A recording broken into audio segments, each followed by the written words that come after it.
গোপালগঞ্জ সদর উপজেলা বনাম মোকশেদপুর উপজেলা কাবাডি বালিকা হলুদ পোশাক মোকশেদপুর, সাদা নীল পোশাক গোপালগঞ্জ সদর।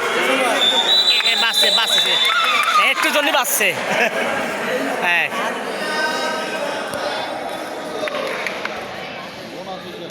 চলছে উপজেলা পর্যায়ে খেলা, জেলা পর্যায়ে খেলা।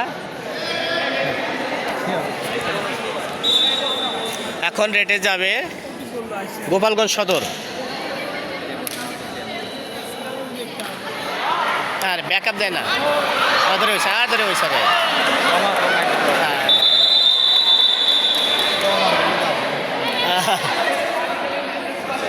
টাইম আউট একটা।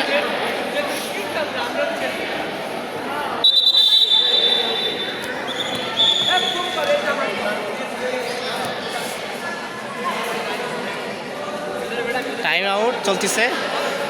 আমাদের রাসেল স্যার সুনামধন্য রেফারি দীপু, সে রেফারি দিচ্ছে, অনেক ভালো রেফারিং করে। এবং আছে প্রদীপ স্যার, এবং স্কোরবোর্ডে আছেন সঞ্জিত স্যার। যা এক সুন্দরভাবে খেলা চলছে।